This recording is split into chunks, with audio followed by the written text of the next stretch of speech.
Graça e paz, irmãos, amém? Louvado seja o nosso Deus, que é a nossa companhia constante, Ele não nos desampara. Lembre-se que a sua vida está sob a promessa de Deus. Ele diz que estaria conosco todos os dias até a consumação dos séculos. E Ele nos deu o seu Espírito, nós somos a habitação do Espírito Santo, de maneira que podemos perceber a graça dEle, a luz dEle, o favor dele em nossas vidas. Esses dias a nossa irmã Niédia estava um pouco enferma, mas graças a Deus já está aqui conosco e nós nos alegramos muito em tê-la aqui no nosso meio.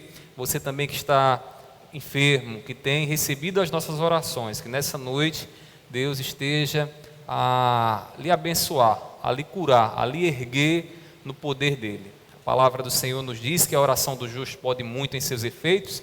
E toda vez que a gente está atribulado, então a gente se volta para Deus e pede a Cristo e ao corpo dele que ore.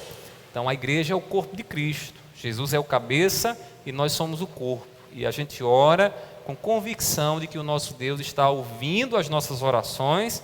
Às vezes ele não responde exatamente como nós queremos, mas responde segundo a vontade dele, nos dando entendimento naquilo que ele está fazendo.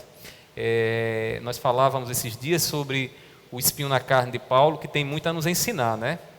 E às vezes a gente está pedindo, Senhor, tira, e Deus não tira.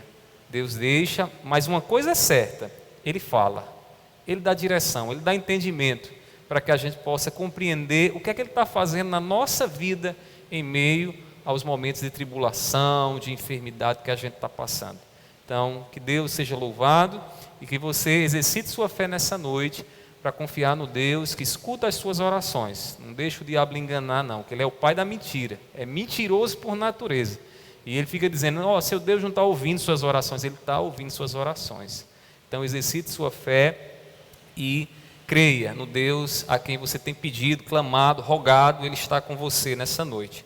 Meus irmãos, nessa noite nós iremos estudar um pouco mais a palavra de Deus. Você que está nos acompanhando pela internet, os irmãos que aqui estão, nós nesse momento iremos mais uma vez nos voltar para a palavra, e a palavra de Deus é a voz de Deus. Nós temos lá na Escola de Pregadores o curso de pregação expositiva, e eu digo sempre aos irmãos, a voz de Deus, a vox Dei, como é chamada em latim, né, está na Bíblia. Nós ouvimos claramente, nitidamente a palavra de Deus na Bíblia. Então o pregador ele tem que ter o compromisso de explicar para vocês a palavra e vocês entenderem a palavra de maneira que vocês possam dizer, eu compreendi a palavra, compreendi a voz de Deus. Então que nessa noite você que está nos acompanhando aí na internet possa também ouvir a voz de Deus através da exposição da palavra, e que Deus, no poder do Espírito Santo, possa aplicá-la à sua vida. E eu convido todos a abrirem suas Bíblias comigo, lá na primeira epístola de João, lá no finalzinho já da Bíblia, 1 João, nós iremos ler o capítulo 1, do versículo 1 ao versículo de número 7. Aqueles que aqui estão, à medida que você for encontrando, fique de pé em reverência à palavra de Deus. O tema da nossa mensagem nessa noite, do nosso estudo nessa noite, se bem que iremos mais pregar, a vida eterna revelada em Cristo Jesus. Então, iremos nos debruçar um pouco mais nesse tema e entender essa vida eterna que Jesus nos dá. O que isso significa? Como vivenciar essa vida aqui e agora, nos nossos relacionamentos, na igreja, no trabalho, onde quer que estejamos. Então, diz assim a palavra aqui de João, 1 João, capítulo 1, do versículo 1 ao 7, diz: o que era desde o início, o princípio, o que temos ouvido, o que temos visto com os nossos próprios olhos, o que contemplamos e as nossas mãos apalparam com respeito ao verbo da vida, e a vida se manifestou, e nós a temos visto, e dela damos testemunho, e vô-la anunciamos, a vida eterna, a qual estava com o Pai, e nos foi manifestada. O que temos visto e ouvido, anunciamos também a vós outros, para que vós, igualmente, mantenhais comunhão conosco. Ora, a nossa comunhão é com o Pai e com o seu Filho, Jesus Cristo. Estas coisas, pois, vos escrevemos para que a nossa alegria seja completa. Ora, a mensagem que da parte dele temos ouvido e vos anunciamos é esta: que Deus é luz e não há nele treva nenhuma. Se dissermos que mantemos comunhão com ele e andamos nas trevas, mentimos e não praticamos a verdade. Se, porém, andamos na luz, como ele está na luz, mantemos comunhão uns com os outros, e o sangue de Jesus, seu Filho, nos purifica de todo pecado. Vamos orar mais uma vez. Meu Senhor, nós estamos aqui diante da Tua santa presença. Te louvamos, Senhor, porque através do sangue do Teu Filho Jesus, nós podemos nos dirigir a Ti e clamar o Teu favor, o Teu auxílio nesse momento. Tu sabes, Senhor, que cada coração aqui necessita, e eu tenho certeza que a Tua palavra nessa noite ressoará nos corações, nos trazendo alegria, nos fazendo revigorar, Deus, diante das lutas que temos vivido aqui, e também nos dando o compromisso em vivenciar a vida eterna que o Senhor nos deu em Cristo Jesus. Eu te peço, seja com a tua igreja, seja comigo. Tu sabes que sem ti eu não posso fazer nada, me dá do teu auxílio. Eu te rogo assim e desde já te agradeço, em nome do teu Filho amado Jesus. Amém, amém. Podem sentar, meus irmãos. Meus queridos irmãos, a vida eterna, que nós costumamos falar, vida eterna, é uma bênção que o Evangelho de Cristo Jesus trouxe para nós. Quando nós ouvimos o Evangelho, cremos em Cristo Jesus, a palavra do Senhor diz que nós recebemos da parte de Deus vida, mas não uma vida que é apenas o fôlego, o espírito aqui se movendo dentro de um corpo. É a vida eterna, a própria vida de Deus nós recebemos através de Cristo Jesus. O Evangelho é boa notícia, e a boa notícia é que aqueles que estavam mortos, separados de Deus por causa do pecado, agora estão vivos, podem falar com Deus, se relacionar com Deus, e isso só é possível porque Deus ele nos deu a vida eterna através de Cristo Jesus. Então, todas as vezes que você lembrar do Evangelho, que você ouvir falar do Evangelho, não se esqueça dessa grande bênção que Deus deu a você. Deus te tirou da morte, da separação eterna, da morte espiritual e te deu vida, para que você agora, através daquilo que você experimenta, daquilo que você vive aqui, pela fé em Cristo Jesus, a vida de Deus seja manifestada ao mundo.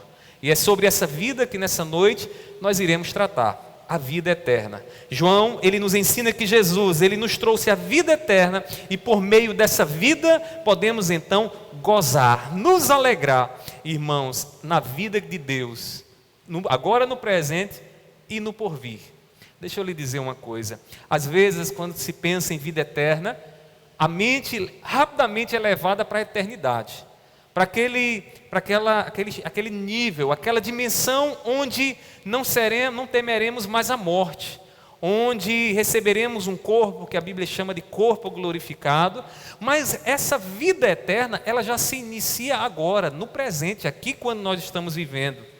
A vida eterna não é algo que nós apenas aguardamos no futuro, algo escatológico, é algo também no presente. Se você crê em Cristo Jesus, você já experimenta essa vida eterna. E João vai nos mostrar, meus irmãos, que Jesus ele trouxe essa vida para nós. Jesus veio escancarar a bênção de Deus para nós, para que nós pudéssemos aqui viver a vida de Deus aqui nessa existência. Nessa passagem que nós lemos, nós encontramos aqui o início dessa epístola de João. Para vocês entenderem por que João estava escrevendo isso aqui, havia alguns falsos mestres que estavam entrando na igreja e estavam ensinando de que Jesus, ele não veio em carne, que Jesus não era o verbo, o princípio, o que no grego nós chamamos de o logos, ou a palavra criadora de todas as coisas. Então esses falsos mestres diziam, Jesus veio, mas ele é só uma aparência de um ser humano, ele não é humano. Ele é como o Espírito. Quer ver? Veja o que diz no capítulo 4 de 1 João. Observe aí no versículo 2 que João vai dizer o seguinte: nisto reconheceis o Espírito de Deus. Todo espírito que confessa que Jesus Cristo veio em carne é de Deus. Logo, aqueles que confessam que Jesus não veio em carne, não pode ser de Deus. Não pode ser de Deus. E ele continua dizendo: e todo espírito que não confessa a Jesus, que não confessa a Jesus, não procede de Deus. Pelo contrário, este é o espírito do anticristo, a respeito do qual tendes ouvido que vem e presentemente já está no mundo. Então João categoriza aqueles que negam Jesus como carne, como o quê? Como o espírito do anticristo, daquele que se opõe a Jesus. Então, era nesse contexto de falso ensino que João então começa aqui nessa epístola, falando essas palavras e dizendo nessas palavras que ele teve contato com Jesus, ele apalpou Jesus, ele tocou em Jesus, porque Jesus não era um espírito, como uma lenda ou um mito. Jesus de fato era alguém de carne e osso, e João então começa a testemunhar a partir da sua experiência que Jesus de fato era homem. Antes de prosseguir, alguém pode dizer: pastor, quais as implicações se Jesus não fosse homem? Quais as implicações se Jesus fosse de fato apenas um mito ou um espírito? Meus irmãos, se Jesus fosse um espírito, ele não poderia cumprir a expiação por nós, que somos seres humanos de carne e osso. Porque lá na cruz do Calvário, quem tinha que morrer lá era um homem como o primeiro Adão, de carne e osso, alguém que viveu realmente na história. O nosso Senhor, aquele a quem servimos, foi homem de carne e osso, e você não deve ter medo de dizer isso, porque aqueles que se opõem a isso, João diz, são que? O anticristo, são aqueles que têm o espírito do anticristo, que estão ali se opondo ao Evangelho e a Cristo Jesus. E nessa passagem aqui que lemos, do versículo 1 a 7, João ele vai nos mostrar alguns aspectos que eu gostaria de mostrar a você, que vai nos revelar um pouco mais dessa vida eterna que o Jesus encarnado veio trazer para nós. E à medida que você for então entendendo um pouco mais essa vida eterna, o que Deus trouxe para nós em Cristo Jesus, eu gostaria que você pudesse se alegrar comigo. Eu gostaria que essa alegria não fosse só minha, porque eu posso aqui me alegrar, me exaltar com isso, e você ficar aí apático, distante. Se alegre, porque Cristo Jesus veio revelar a vida eterna, veio trazer vida eterna para você. Meus irmãos, vejamos aqui alguns aspectos que João vai nos mostrar. Primeiramente, João, ele nos mostra que a vida eterna estava em Cristo no princípio de todas as coisas. Onde é que a vida eterna estava? Quando nós falamos de vida eterna, entenda essa eternidade, numa vida que não vai ter fim, que não se acaba, né? Ele diz que essa vida já estava no princípio de todas as coisas. Essa vida não veio existir quando os homens foram criados. Essa vida sempre existiu e essa vida estava em Cristo Jesus. Quando eu falo isso, é importante que você lance agora a sua mente e comece a imaginar aquilo que existiu antes que o mundo fosse formado. Antes que o céu, que a terra fosse formada, antes que tudo isso que nossos olhos podem ver fosse formado, Deus já existia, Jesus já existia e a vida eterna já estava lá. Meus irmãos, a vida de Cristo, ela pré-existia antes da fundação do mundo. E eu queria que você observasse as primeiras palavras que João aqui começa falando. Ele diz: o que era desde o princípio. Ele está se referindo a quem? A Jesus aqui. O que era desde o princípio. É interessante notar que João começa aqui essa epístola dizendo o que era desde o princípio, mas quando você lê o Evangelho de João, que está lá, o quarto Evangelho, João também começa mostrando Jesus numa dimensão eterna. Ele diz assim lá em João 1, versículo 1: no princípio era aquele que é a palavra. Ele estava com Deus e era Deus. E era Deus. Ou seja, ele quem? Jesus estava com Deus lá na eternidade. Quando Deus estava criando todas as coisas, Jesus estava lá com o Pai. A palavra criadora, né? A palavra criadora estava ali com Deus, e Deus estava com Cristo Jesus, trazendo à existência todas as coisas, a fim de que toda a criação honrasse e glorificasse a Cristo Jesus. Porque toda a existência, nós, a ave que foi criada, o céu, cada árvore que existe aqui nessa existência, tudo da criação foi criado para o louvor e glória do nosso Senhor Jesus Cristo. Então, para você tentar imaginar a coisa, e eu sei que a gente, quando faz alguma analogia referente à Trindade, a relação Pai, Filho e Espírito Santo, a gente corre um grande risco. Mas tente imaginar, mesmo com uma analogia tosca e falha, Deus lá trazendo a existência, chamando as coisas à existência, e Jesus aqui ao seu lado. E Ele chamando e dizendo: mar, você vai servir ao meu filho. Ave do céu, você vai servir ao meu filho. Sol, você foi criado para a glória do meu filho. Tudo que Deus chamou à existência foi para servir, para adorar a Cristo Jesus. Um teólogo holandês chamado Abraham Kuyper, ele diz, irmãos, que não há 1 centímetro quadrado nessa existência que Cristo não diga: é meu. Entenda-se, não só na criação, o seu coração, a sua vida, os seus filhos, o seu trabalho é de Cristo Jesus e é para a glória de Cristo Jesus. Então, meus irmãos, Cristo já pré-existia antes da criação. Ele é pré-existente, Ele existe antes que o mundo fosse criado. A vida de Deus para nós, irmãos, estava nele, em Cristo, antes que viéssemos a existir. Antes que viéssemos a existir, a encarnação de Cristo trouxe a vida eterna para nós. Qual é a concorrência com a vida de Cristo em nossos dias? Não só nos nossos dias, muito e muito tempo atrás, já existia uma vida concorrente, uma vida que concorria com a vida eterna para tentar nos dar um sentido para a vida. Quando Paulo escreveu aos Romanos, no capítulo 12, versículo 2, ele diz o seguinte, irmãos: não vos conformeis com este século, não vos conformeis, não tomem a forma deste século, mas transformai-vos pela renovação do vosso entendimento, para que experimenteis qual seja a boa, agradável e perfeita vontade de Deus. Paulo fala isso, irmãos, e muitas outras passagens falam de um mundo, de uma vida mundana que concorre, que é concorrente, que quer concorrer com a vida eterna. Em termos práticos, uma vida que o inimigo quer que você viva nela e que você não goze das bênçãos da vida de Deus, que é a vida eterna. Uma vida, pautada por outros valores que não são os valores de Deus. A encarnação de Cristo, nosso Senhor, irmãos, nos trouxe a vida eterna.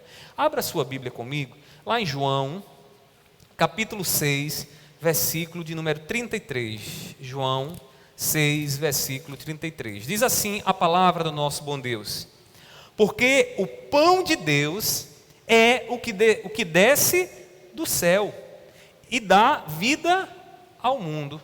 João está falando aqui de quem, irmãos? De Jesus. João está aqui se apropriando da imagem do maná que Deus trazia para alimentar o seu povo, quando o povo estava no deserto, e diz: aquele maná era a sombra do maná, do pão da vida, que iria alimentar então a vida do povo de Deus. E esse pão da vida que desceu do céu, se encarnou, esteve entre nós em carne e osso, é Cristo Jesus. Meus irmãos, quem crê em Cristo tem a vida eterna, que estava lá no princípio, antes que o mundo viesse a existir. Veja que coisa maravilhosa. Nós não vivemos aqui uma vida segundo os homens quiseram criar e acharam que por bem a vida deveria ser daquela forma. Os homens vivem tão perdidos, irmãos, que eles não conseguem se encontrar nas coisas mais óbvias da vida. O indivíduo, ele sabe que quando dá vontade de ir ao banheiro, ele tem que ir no banheiro de homem ou no banheiro de mulher.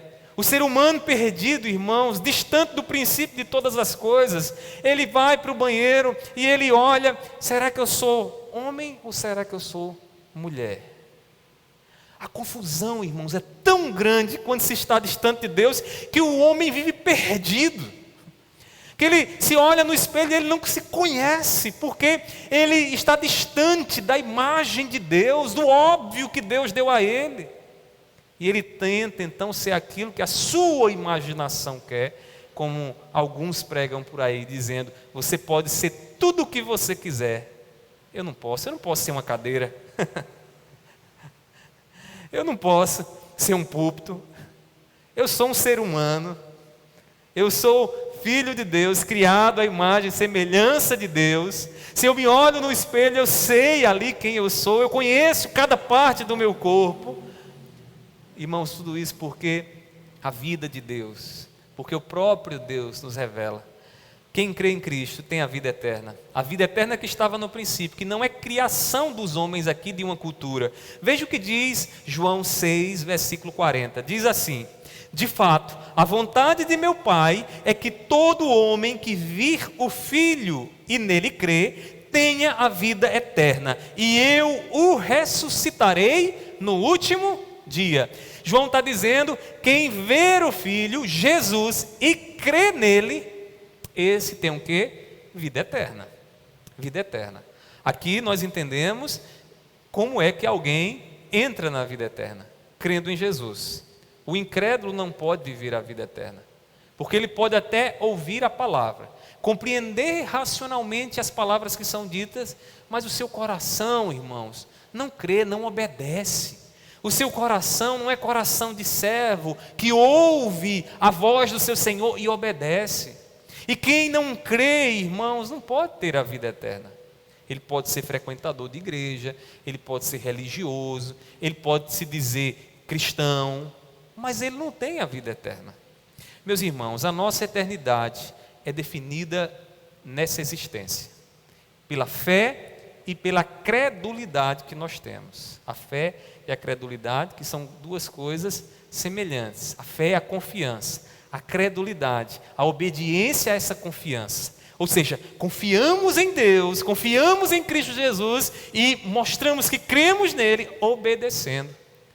Meus irmãos, a vida eterna não é criação da cultura, dos homens, mas um ideal eterno que Deus nos deu em Cristo Jesus.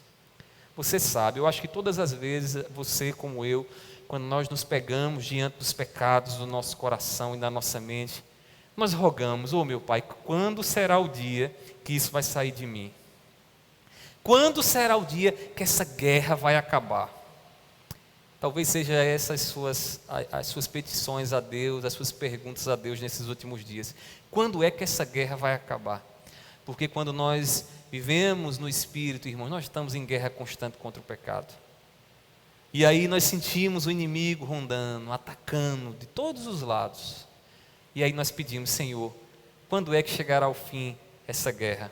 Meus irmãos, chegará ao fim quando o que para nós hoje é um ideal se realizar mais adiante, quando recebermos a própria vida de Jesus, e aí viveremos agora só a vida eterna, não mais a vida eterna que guerreia contra o pecado nessa existência.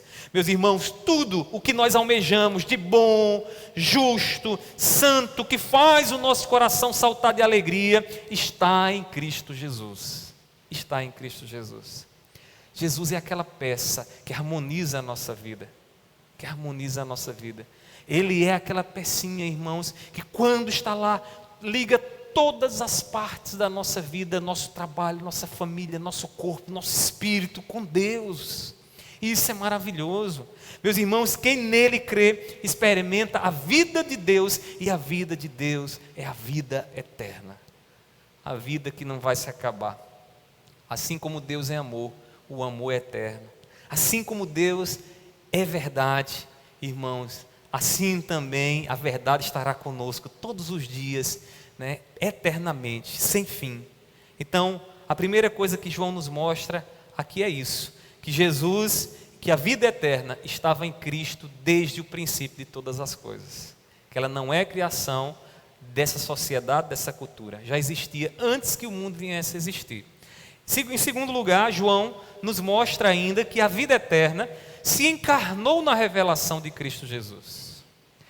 Os tradutores, quando eles vão traduzir a Bíblia, eles têm que escolher uma palavra que expresse o mais próximo possível aquilo que a língua grega, que no caso aqui do Novo Testamento é o grego, a língua grega possa comunicar.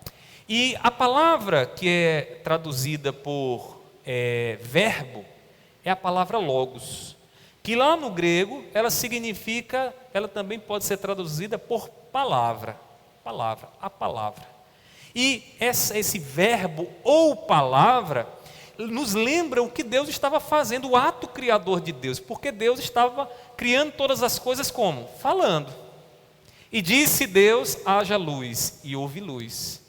E Deus falava e Ele trazia à existência as coisas. De maneira que quando se refere, a Bíblia muitas vezes se refere a Deus como a palavra. Mas aí o que é mais extraordinário é que a palavra do Senhor nos diz, a Bíblia Sagrada nos diz, que esta palavra se encarnou. Que esta palavra criadora, poderosa, ela tomou uma forma, e uma forma humana, e mais ainda uma forma de servo.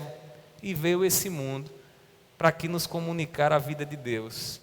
Meus irmãos, Jesus foi uma pessoa histórica, uma pessoa que viveu na história. Uma pessoa que teve fome, que teve sede, que morou junto com a sua família, que aprendeu, certamente, a profissão do seu pai, que sorriu com a sua mãe, que preocupou também a sua mãe e o seu pai. Lembra lá do episódio de Jerusalém? Quando a família sai e procuram, cadê o menino? O menino estava lá em Jerusalém. Ou seja, Jesus também, como qualquer criança, como seus filhos, também deixou Maria e José preocupados. Jesus foi uma pessoa histórica. Jesus não é criação, não é um mito como alguns tentam enquadrar ele nessa situação. Irmãos, ele não é um mito nem uma lenda. João faz questão de mostrar que Cristo foi um ser real e não um personagem da imaginação. E João está dizendo isso para que a gente entenda todas as implicações de Deus ter se tornado carne, de Deus ter se tornado uma pessoa histórica. Veja o que diz ainda no versículo 1 de 1 João, que é o texto básico. Diz assim, eu vou ler todo o versículo. O que era desde o princípio, o que temos ouvido, observe como João exercita os sentidos. O que temos ouvido, o que temos visto com os nossos próprios olhos, o que contemplamos e as nossas mãos apalparam com respeito ao verbo da vida. João aqui está dizendo aos leitores dessa carta o seguinte: olha, o Jesus que estão dizendo aí que não foi uma pessoa real, que foi um espírito aqui nesse mundo, eu ouvi as palavras dele, minhas mãos tocaram nele, e ele é o verbo da vida. Ele é o Logos que revela para nós a vida de Deus. E não há como encontrar a vida de Deus se não for por meio dele. Qualquer outro caminho é um atalho furado. E todo caminho que a gente tenta atalhar, muitas vezes é até perigoso. Eu fui certa vez com o meu irmão para Guarabira, fui pregar lá à noite. Beleza, fui com o GPS, maravilha, cheguei lá, terminou a pregação. Quando eu apertei no GPS, irmãos, o GPS tem um negócio do caminho mais rápido, né? Irmãos, eu apertei sem perceber nesse bendito desse caminho mais rápido. Meus irmãos, o GPS me colocou numa ruazinha que só cabia o meu carro, escura, estreita. Meu irmão olhava para mim, eu olhava para ele, nós ficamos preocupados e torcendo e orando para que a gente pudesse chegar em algum lugar que tivesse pelo menos luz. Daquele dia em diante eu digo, olha, esse negócio de atalho, a gente tem que pensar bem direitinho, porque pode ser um grande risco. Meus irmãos, querer atalhar para Deus, querer a vida eterna sem Cristo Jesus é buscar um atalho.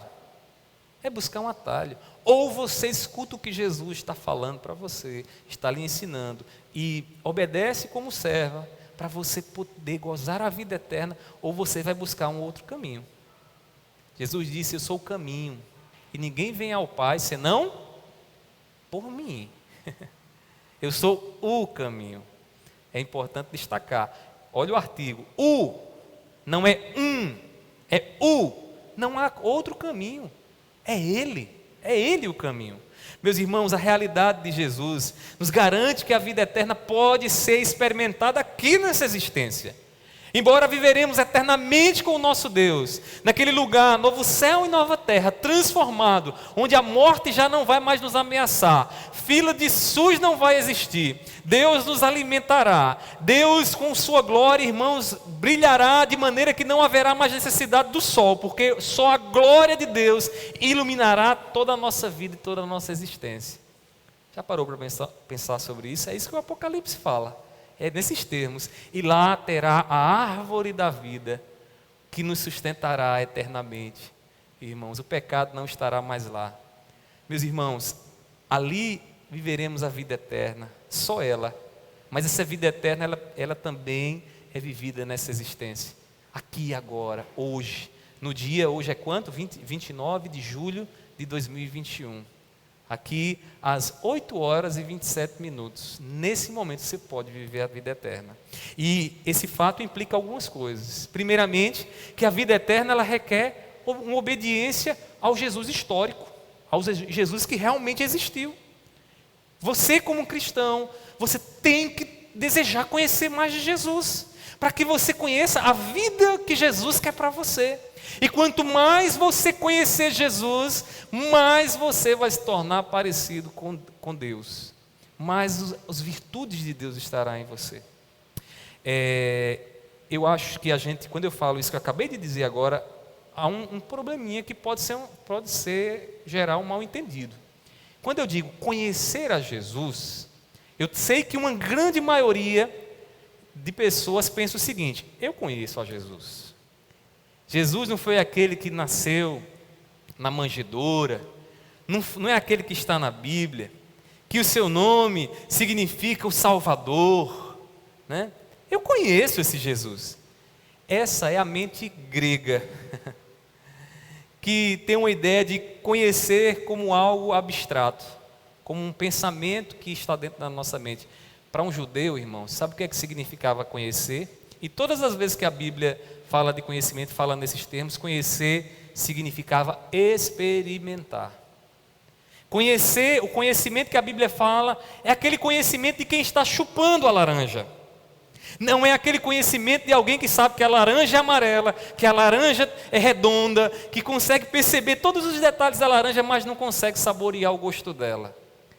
Conhecimento bíblico, conhecimento cristão é experimental.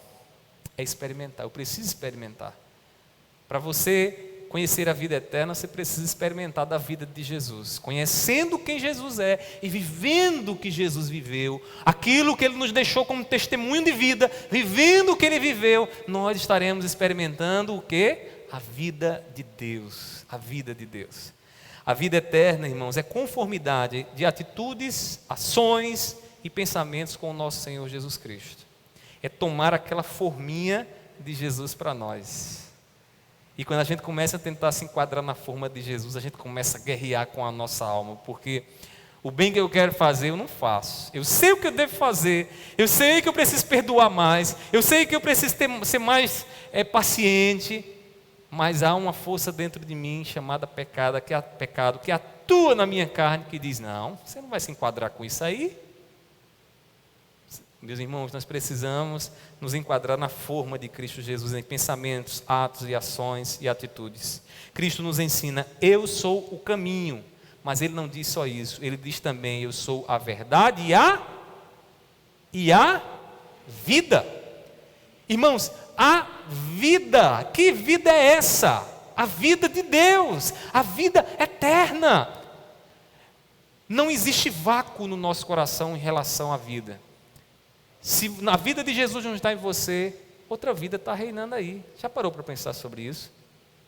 É como quando acontece, se você está lá, você tem um lugar onde tem ali uma certa inclinação, você sabe que a água ela começa a escorrer para aquele centro, né? Se você pegar um rodo, aqueles de limpar a casa, e você puxar no centro dessa inclinação a água, o que é que vai acontecer? Aquela água que está na lateral, ela vai fazer o quê? Ela vai sempre ir para o centro, não é assim que acontece? Imagine o seguinte: Quando você puxa ali o rodo, é o seu coração. Não há como ficar sem água aquele lugar. Vai estar sempre ali tendo água. Vai ter sempre uma vida tentando ocupar o espaço, o centro do seu coração.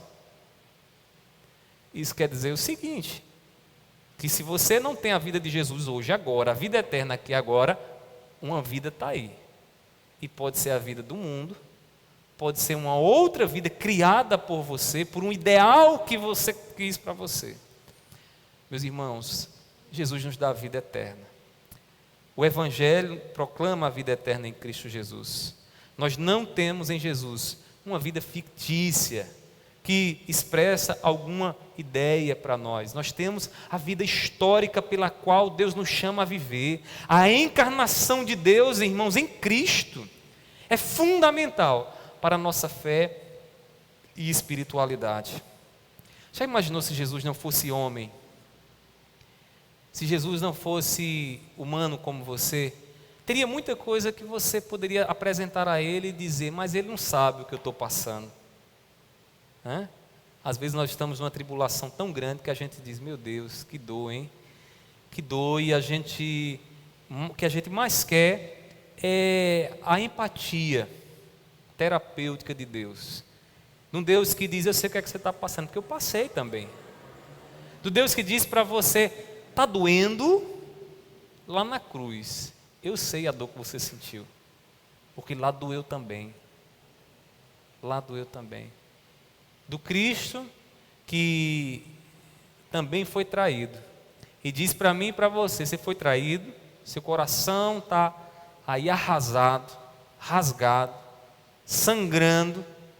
Eu também fui traído. Aquele que comeu comigo no prato foi aquele que me traiu também. E esse mesmo Jesus diz para mim e para você, eu sei o que você está passando. Eu sei o que você tem enfrentado.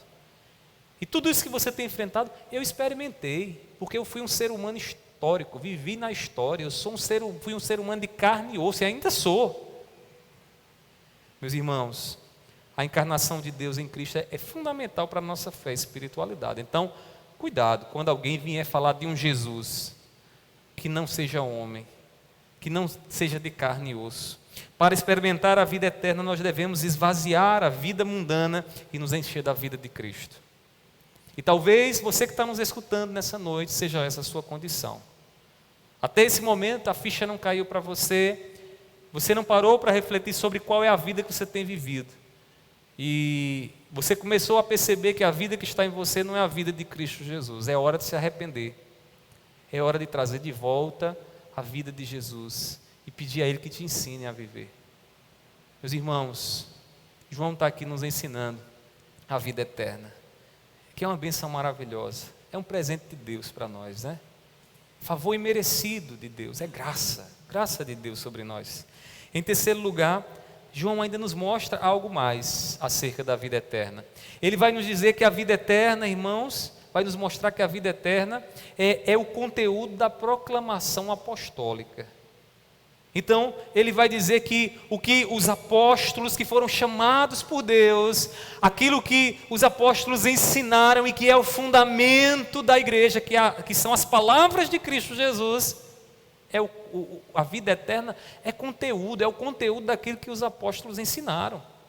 Ele diz assim, irmãos, aí na palavra, veja no versículo de número 2, ele diz assim, a vida se manifestou, 1 João 1:2, a vida se manifestou, nós a vimos e dela testemunhamos, dela quem? Da vida eterna, da vida, né?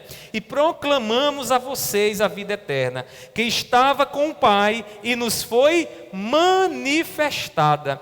Perceba que quem está dizendo aqui, João, alguém que apalpou Jesus, ouviu as palavras de Jesus e viu Jesus. Ele está dizendo que é aquilo que ele ouviu, aquilo que ele aprendeu, que ele está ensinando. E que não é só João que ensina, todos os apóstolos levaram adiante aquilo que Jesus ensinou. De maneira que costumamos dizer, e assim cremos, que a igreja está fundamentada no ensino, na doutrina dos apóstolos. Deixa eu lhe dizer uma coisa, toda vez que você for visitar uma igreja, e quiser saber se essa igreja realmente é uma igreja genuína, observe se o ensinamento dela é um ensino apostólico. Tradicionalmente, a igreja de Cristo, ela está fundamentada no ensino dos apóstolos. E João aqui está corroborando isso ainda mais, dizendo aqui que o que ele está anunciando é o que ele ouviu de Cristo, e ele é apóstolo.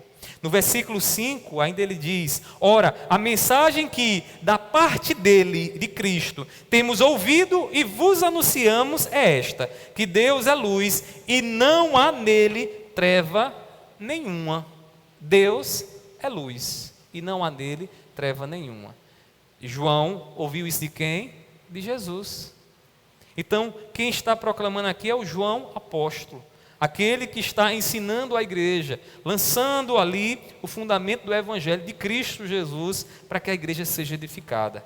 A mensagem, irmãos, de vida eterna, ataca os poderes que dominam o coração ao mundo. Combate, guerreia, irmãos, contra os poderes que dominam o coração do homem. Eu falo aqui do homem natural, do homem que não conhece a Cristo. Jesus diz lá em João capítulo 8, versículo 32. João diz assim, Jesus diz, que são palavras de João, mas é Jesus quem diz: conhecereis a verdade e a verdade vos libertará. Meus irmãos, a mensagem que os apóstolos pregavam é a mensagem libertadora, a mensagem que ataca diretamente as trevas e liberta o homem do domínio das trevas. A igreja cristã, ela está fundamentada nesse ensino que Jesus passou aos apóstolos e que foi passada a nós através de quê? Da Bíblia Sagrada. Da Bíblia Sagrada. A Bíblia passa para nós, repassa para nós aquilo que Jesus ensinou aos apóstolos. Eles foram inspirados por Deus, escreveram esses livros para que nós pudéssemos tomar conhecimento da verdade, daquilo que o nosso Senhor ensina. Precisamos abrir nossos ouvidos e corações para aquilo que os homens inspirados por Deus nos revelam na palavra.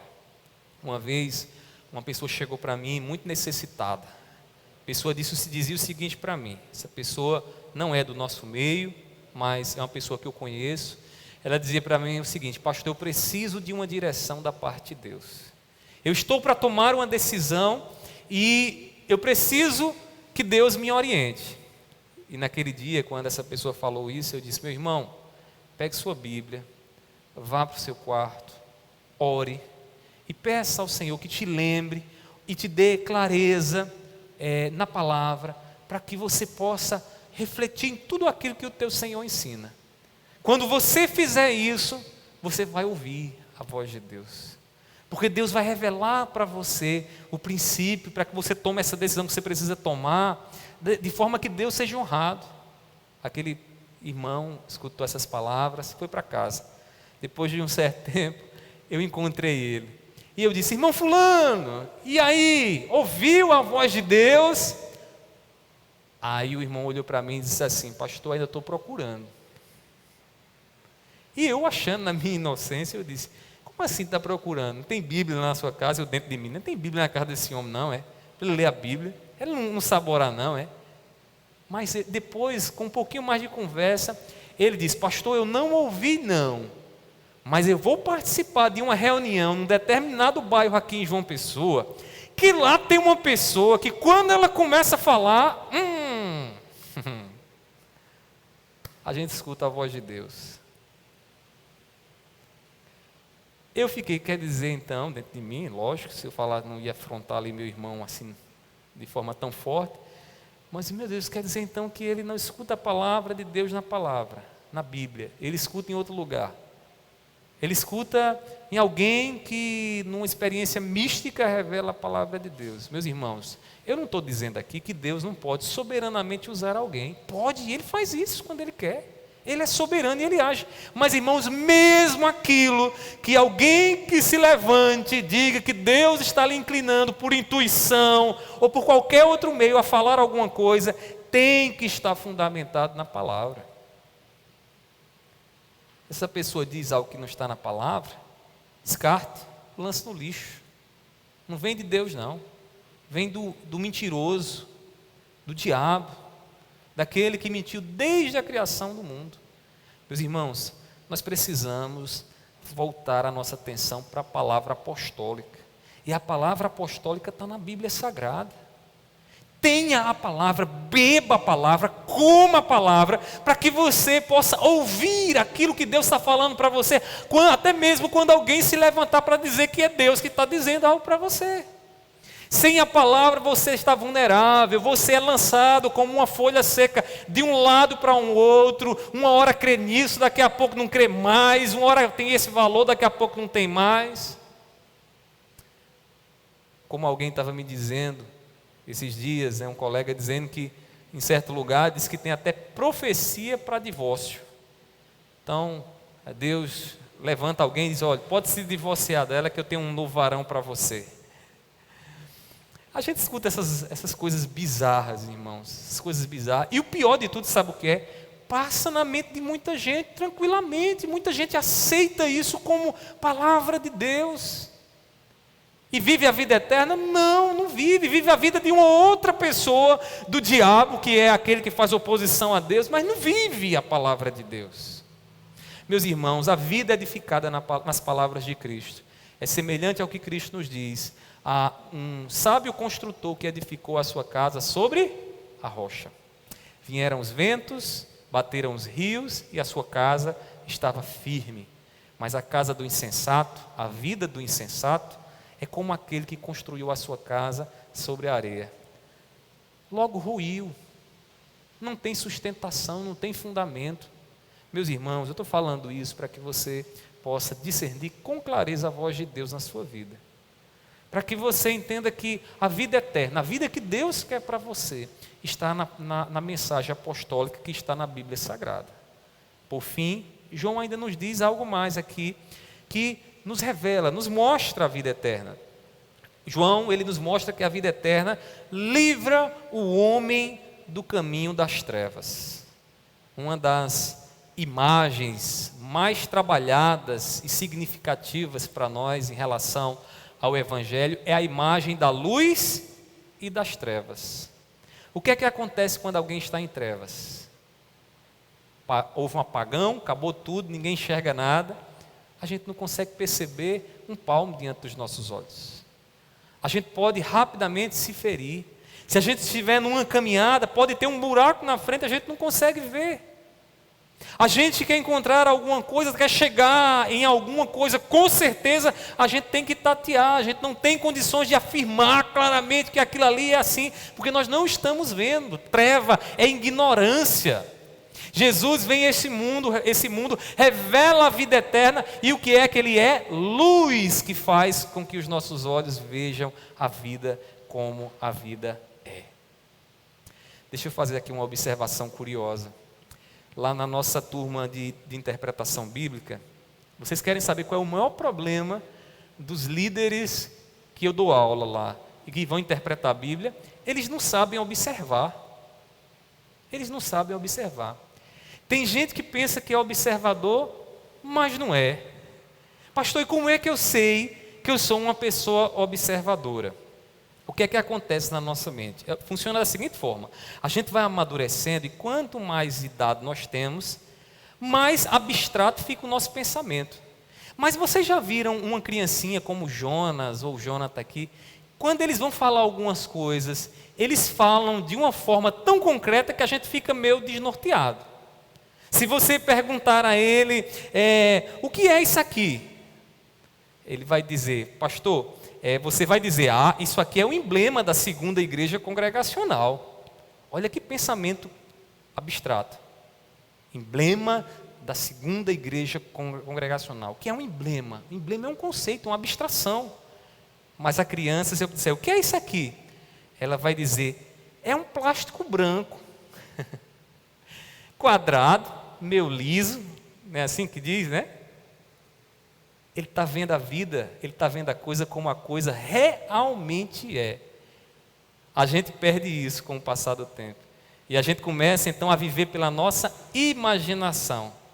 E a gente começa a ver a vida de forma muito imaginativa, e a gente vive num mundo paralelo, não consegue enxergar a realidade. Deixa eu lhe dizer uma coisa, Jesus é luz. que clareia os nossos olhos para que a gente enxergue as coisas como as coisas realmente são. E quando Jesus fala do homem, ele diz: olha, vocês são doentes. O pecado que existe em vocês, a inclinação do coração de vocês adoece vocês, mas saibam de uma coisa: eu sou médico. Os doentes é quem precisam de médico. São os pecadores quem precisam de cura. E Jesus então vai mostrando a realidade. Jesus vai mostrando a realidade, e quem está nas trevas não quer sair das trevas. Foi assim, e foi por conta disso que ele foi levado à cruz. Meus irmãos, no versículo 6 e 7, observe o que João vai dizer aqui. Estamos já encerrando. Ele diz: se afirmamos que temos comunhão com Ele, com Deus, mas andamos nas trevas, mentimos e não praticamos a verdade. Se, porém, andamos na luz, como Ele está na luz, temos comunhão uns com os outros, e o sangue de Jesus, o seu Filho, nos purifica de todo pecado. Eu queria destacar algo aqui, e que tem a ver com a vida eterna, em termos práticos. João está dizendo: se alguém diz que não tem comunhão com seu irmão e pensa estar na luz, está enganado. Está se enganando. Está em trevas. Porque a vida eterna que Cristo traz, ela nos inclina à comunhão com os nossos irmãos. Eu estou intrigado. Já faz um tempo que eu não falo com aquela pessoa, para mim tanto faz como tanto fez, não estou nem fazendo força mais para ir até ela. Se continua pensando assim, meu irmão, eu quero lhe dizer, lamentavelmente, que você está em trevas. Quem está dizendo isso não sou eu, é a palavra. Quem está dizendo isso é o apóstolo, que está aqui nos ensinando. Não está na luz quem está intrigado do seu irmão. E Jesus lá no Sermão do Monte, ele diz mais: se você leva a Deus as suas ofertas, mas sabe que está com uma queixa lá com seu irmão, antes de adorar a Deus, antes de sacrificar a Deus, vá se consertar com seu irmão primeiro. Porque se você não se consertar com seu irmão primeiro, não vale de nada a sua oração. Melhor, o seu sacrifício. Isso é sério, viu, irmãos? Isso é sério. Evidência de quem está na luz é comunhão com o irmão. João vai dizer ainda mais à frente, né, que se alguém diz que ama a Deus e não ama seu irmão, é mentiroso. Não tem nada com a verdade. Vida eterna não sabe o que é isso. Eternamente nós viveremos em comunhão com os nossos irmãos. Como é que eu posso viver a vida eterna aqui se eu estou intrigado no meu irmão? E se eu saboto minha espiritualidade? E eu vou dizer uma coisa, eu já sabotei muitas vezes minha espiritualidade.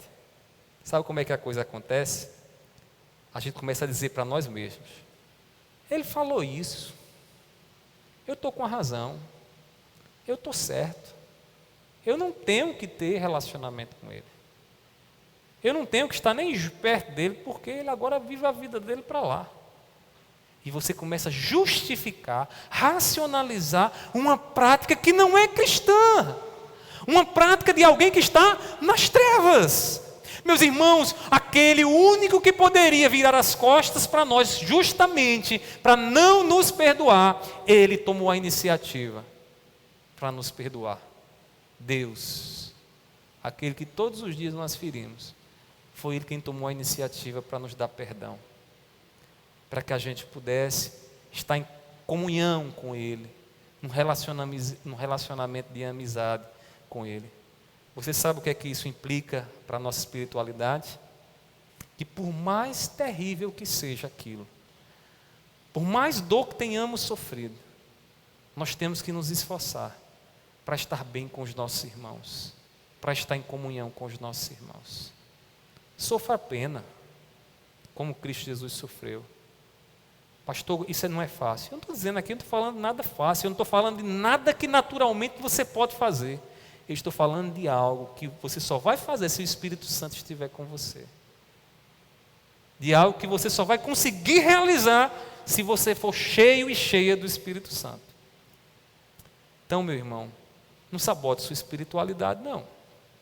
Não dê desculpa dizendo, mas foi terrível demais, aquelas palavras não poderiam ter sido ditas. Essa é uma desculpa diabólica dentro do seu coração. O que você precisa é perdoar, é voltar ao convívio com aquela pessoa. E não vem com aquela historinha de dizer, tá bom, a gente voltou, a gente se fala, mas ele lá no último banco e eu aqui, né? Ou quando eu ver ele na rua, opa, e ele lá do outro lado e eu aqui. Não. Jesus não fez nada disso, Deus não fez nada disso. Meus irmãos, nós precisamos pensar direito sobre isso. A vida que Cristo dá aos seus discípulos é uma vida dinâmica. O que quer dizer isso? É uma vida que está em movimento. É uma vida que não está estática, ela está em crescente, né? Ela está crescendo. Suas ações glorificam a Deus. Eu queria que você lesse comigo Mateus 5,16. Mateus 5, versículo 16.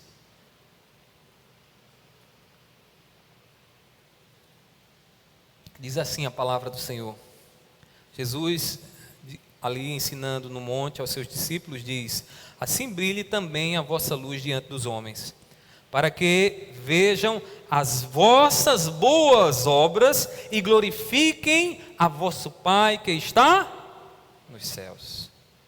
Para que vejam. Vida eterna é dinâmica, está agindo em nós. Ela não é ativada quando você chega na igreja. Ela já vem de casa para a igreja, ela sai de casa para o trabalho, ela sai de casa para a universidade, ela vai ali onde as pessoas estão, e lá Deus nos dá a oportunidade em contextos diferentes, para que hajamos e Deus seja glorificado pelas nossas ações. É assim que a vida eterna age, e quando ela está agindo em nós, a luz, ela resplandece na nossa vida. Meus irmãos, quem tem a vida eterna vive para clarear os que estão nas trevas. Deixa eu lhe dizer uma coisa que talvez você não saiba. Sabe aquele seu parente incrédulo? Sabe aquela pessoa com quem você convive que não teme a Deus? Ela está observando a sua vida. E ela está vendo se a sua vida de fato tem brilhado. O vizinho incrédulo está atento a cada movimento do que acontece na sua vida. Ele está atento. Irmãos, quantas vezes eu me pego com minha esposa em situações em que eu vejo as pessoas nos observando que eu não tinha nem noção daquilo ali. E eu digo sempre, a gente sempre diz, olha, está vendo que as pessoas estão percebendo a vida da gente. A gente pensa que não está, mas estão percebendo a vida da gente. Irmãos, aqueles que têm vida eterna, que estão na luz, eles clareiam. Eles são aquela luz de LED lá na escuridão. Todo mundo olha, todo mundo vê, todos estão vendo a sua vida. Meus irmãos, quem tem vida eterna vai clarear. Pastor, isso quer dizer que muitos vão vir em minha direção para querer me apoiar? Não, a luz incomoda quem está no mal, quem está no pecado, quem está nas trevas, porque quem está no pecado, irmãos, não quer que suas obras sejam manifestadas, mas quem está na luz, com a sua vida, naquilo que vive, manifesta o pecado alheio. É aí que começa a nossa guerra, né? Porque a gente começa a perceber que a nossa vida se torna um padrão, que A ou B diz, olha, mas fulano não é assim. E o diabo vai despertando sentimentos pecaminosos para fazer o mal, e aí a guerra se torna cada vez maior. O mundo ele precisa ver a luz de Deus em nós. Muitos vivem tateando em busca de vida verdadeira, pessoas que convivem com você, pessoas que estão ao seu lado, que vivem buscando encontrar a luz, que não sabem como se conduzir no seu relacionamento conjugal, que não sabem como criar um filho no temor do Senhor, que não sabem, irmãos, sequer como organizar a sua vida de forma que viva de maneira tranquila. Meus irmãos, muita gente vive assim. O amor de Cristo em nós, ele testifica que temos a vida e nos faz capazes de clarear o caminho dos que estão nas trevas. Se a vida de Jesus está em você, se você está vivendo a vida eterna, Sua vida é como diz o salmista, a palavra do Senhor. E a palavra Cristo Jesus é lâmpada para os meus pés, é luz para os meus caminhos. Meus irmãos, Jesus veio nos dar a vida eterna, amém? Nós não estamos mais nas trevas. Nós hoje podemos ver a bênção de Deus, podemos ver o que Deus fez por nós em Cristo Jesus. E para a gente se apropriar dessa vida eterna, nós precisamos viver em obediência a Cristo Jesus. Como viver a vida eterna? Sendo obediente, entendendo o que o meu Senhor, o que o nosso Senhor quer, e colocando o nosso coração à disposição dEle. Assim, nós gozaremos a vida eterna desde já. Nós não ficaremos só esperando o que vai acontecer mais adiante. Nós já começaremos a sentir, a vivenciar, a experimentar a vida eterna aqui e agora. Vida eterna é essa que Cristo Jesus revelou para nós. Que Deus nos ajude. Pensamos a Deus nessa noite, graça para viver a vida dEle, que Ele nos revelou em Cristo Jesus. Se você quer viver essa vida, eu gostaria de fazer uma oração com você. Vamos ficar de pé? Vamos orar ao nosso Senhor.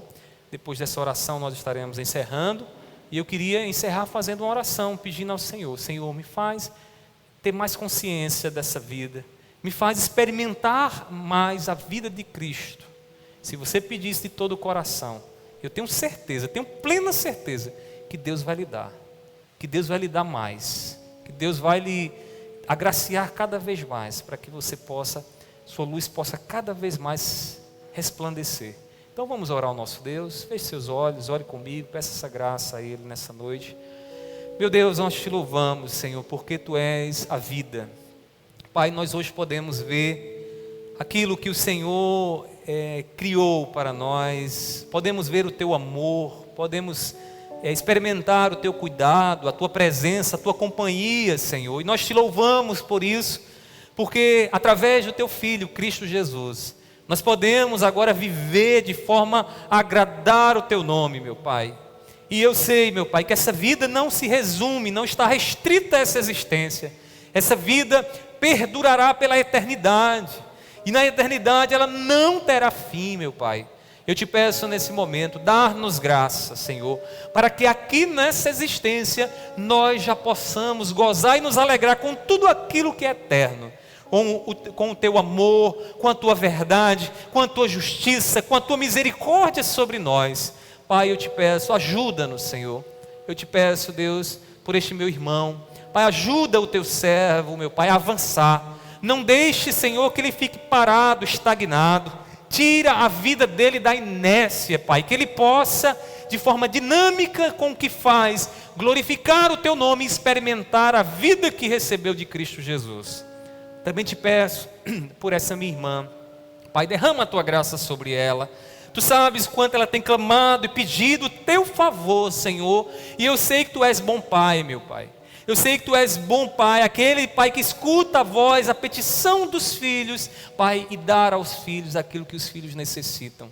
E eu te peço nessa noite, derrama, Senhor, sobre a vida dela, derrama sobre ela aquilo que tanto ela almeja da Tua parte. Pai, que a Tua graça, que a Tua vida seja abundante na vida dela. Pai, eu te oro assim, recebe nessa noite a nossa gratidão. Recebe, Senhor, nessa noite o nosso louvor. Que possamos ir agora para os nossos lares e ter uma noite de descanso, Deus, debaixo da Tua presença. Dormindo o sono dos justos, como diz o Teu servo. Eu deito e logo pego no sono, porque Tu estás comigo. Seja assim com a Tua igreja, seja assim com o Teu povo. Abençoa aqueles também que acompanharam, Pai, essa doutrina, o culto de doutrina pela internet. Vai ali falando aos corações. E abençoa também aqueles que estarão ouvindo essa mensagem posteriormente. Pai, assim eu te oro e te agradeço. Recebe o nosso louvor. Em nome do Teu Filho amado Jesus. Amém. Que a graça do nosso Senhor Jesus Cristo, o amor de Deus e a comunhão do Espírito Santo estejam sobre todos, hoje e para todo sempre. Amém. Deus vos abençoe. Tenham todos uma ótima noite. Em nome de Jesus.